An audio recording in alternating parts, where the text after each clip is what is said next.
الحمد للہ رب العالمین والعاقبۃ للمتقین والصلاة والسلام علی سید الانبیاء والمرسلین وعلی آلہ واصحابہ الطیبین الطاہرین اما بعد فاعوذ باللہ من الشیطان الرجیم بسم اللہ الرحمن الرحیم قل ان کنتم تحبون اللہ فاتبعونی یحببکم اللہ ویغفر لکم ذنوبکم واللہ غفور الرحیم صدق اللہ العظیم قال النبی صلی اللہ تعالی علیہ وآلہ وسلم لا یؤمن احدکم حتی اکون احب الیہ من والدہ وولدہ والناس اجمعین صدق اللہ العظیم وصدق رسولہ النبی الکریم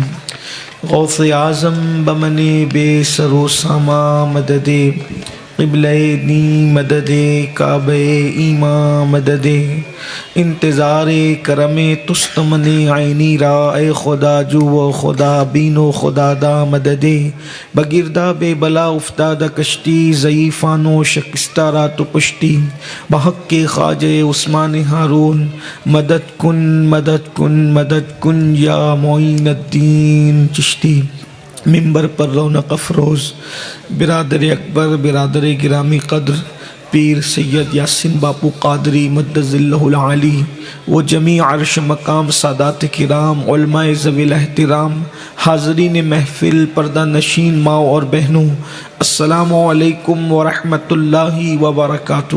وعلیکم السلام ورحمۃ اللہ وبرکاتہ۔ انتہائی احترام و عقیدت کے ساتھ اپنے اور ساری کائنات کے مرکز عقیدت انیس بے کساں چارہ ساز درد منداں ہم غریبوں کے غم گسار ہم فقیروں کی ثروت شہر یار ارم تاجدار حرم نوبہار شفاعت شب اسرا کے دولہ نوشے بزم جنت دانائے سبل مولائے کل ختم الرسل خسرو خوباں سیاح لامکاں وجہ کن فکاں در اللہ المکنون سر اللہ المخزون عالم ما کانا وما یکون آب و گل انبیاء جانو دل اصفیاء مطلع ہر سعادت مقطع ہر سیادت خلاصہ کائنات فخر موجودات حضور احمد مجتبی محمد مصطفیٰ ارواحنا فدا صلی اللہ تعالی علیہ وآلہ وصحبہ وبارک وسلم کی بارگاہ بے کس پناہ میں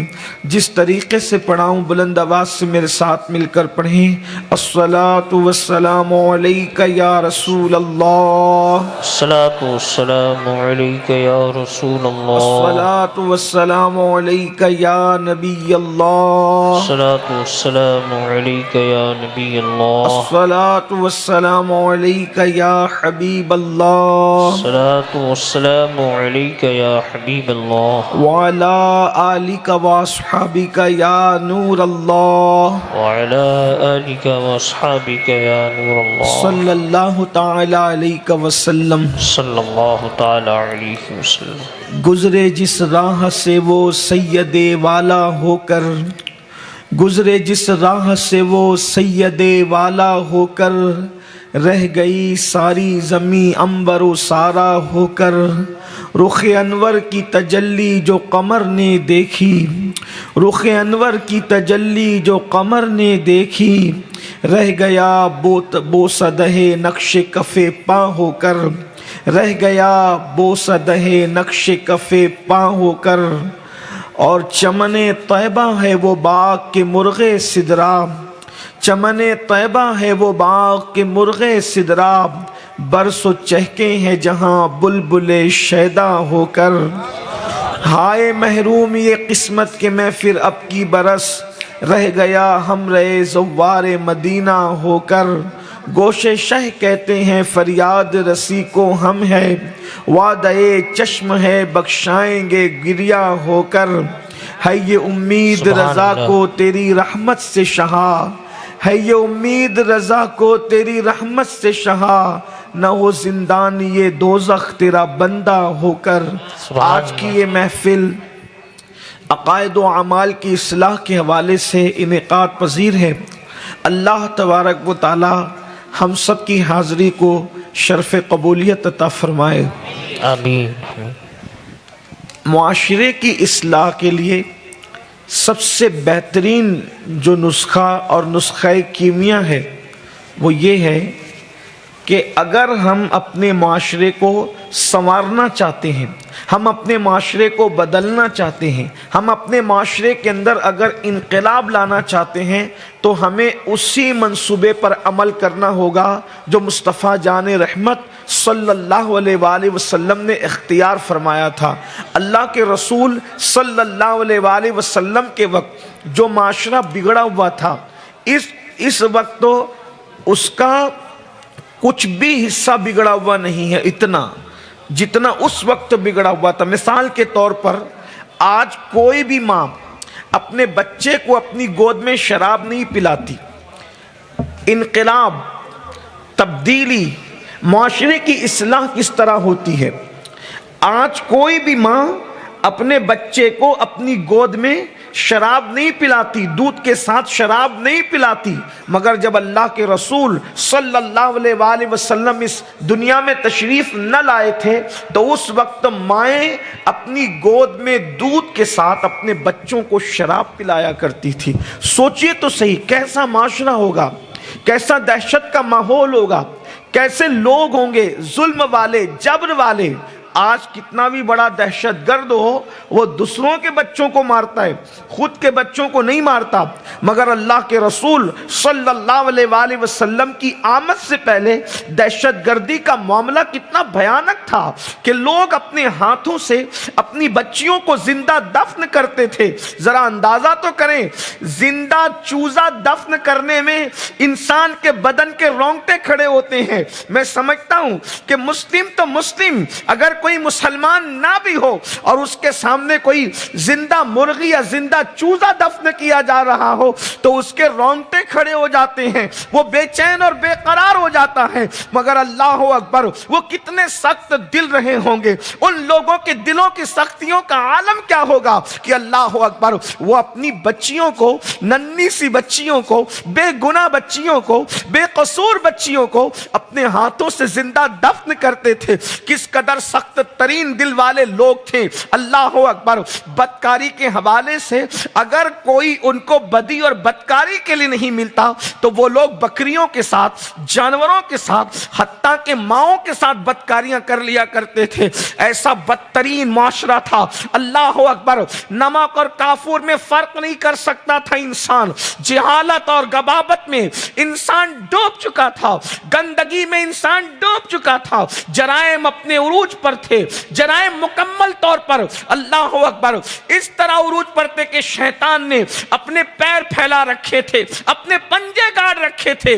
اللہ اکبر، فاران کی چوٹی سے نور کی ایک کرن طلوع ہوتی ہے اور اس کے بعد اللہ اکبر مصطفیٰ جان رحمت اپنی منمونی اداؤں سے ان کے اندر ایک ہی بات پیدا کرتے ہیں، حضور کی محبت، حضور کی محبت، حضور کی محبت، عشق رسول۔ وہ چلتے ہیں انداز دل ربانہ سے تو صحابہ کے دل میں محبت پیدا کرتے ہیں، وہ طرز تکلم اختیار کرتے ہیں تو محبت لوگوں کے دلوں میں پیدا کرتے ہیں، وہ گالیاں سن کر کے دعائیں دیتے ہیں، لوگوں کے دلوں میں محبت پیدا کرتے ہیں۔ اللہ اکبر، اللہ کے رسول صلی اللہ علیہ وآلہ وسلم نے جب محبتوں کا ماحول پیدا کیا، عرب والوں کے دل میں اپنا عشق پیدا کیا، اپنی محبت پیدا کی، تو پتہ ہے جب سچا عشق ہو جاتا ہے تو محبوب جو کہتا ہے انسان کرنے کے لیے تیار ہوتا ہے۔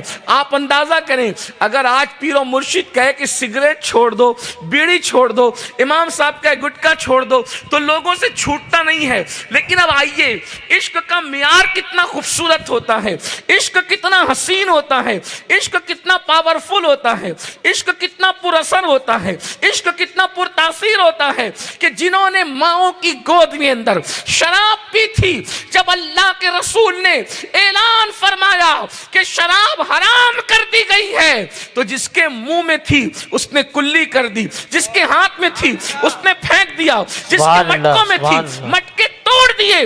مدینے کی گلیوں میں شراب بہ رہی تھی، اللہ اکبر، یوں لگتا تھا جیسے شراب کی